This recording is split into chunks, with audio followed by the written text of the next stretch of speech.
It's great to see you here at the IMF World Bank Spring Meeting. What are some of the agenda? You know, representing Africa, you are also representing the world. What are some of the agenda that you are talking, the conversation that you're having here?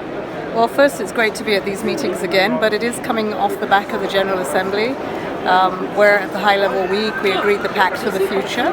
And really it's those issues that we're bringing to the fore. How do we finish the promises we made for the SDGs? There's 5 years to go.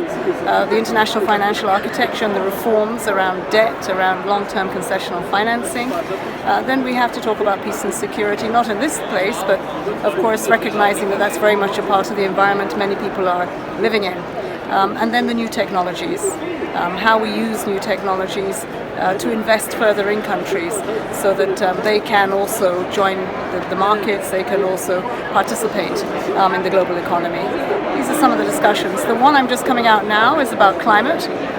We also are looking to see how do we agree the financing for that, more in adaptation.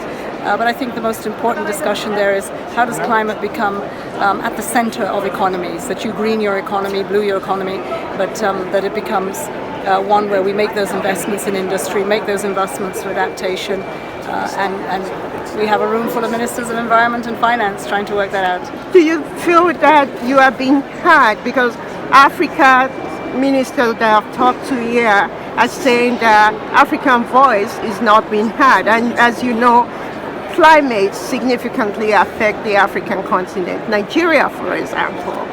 Well, I can talk about Nigeria. I'm a Nigerian, and Maiduguri was affected, but so too Lagos. The rains that we usually get for 8 to 10 days in August are now coming at the end of October. So we know climate is real for us.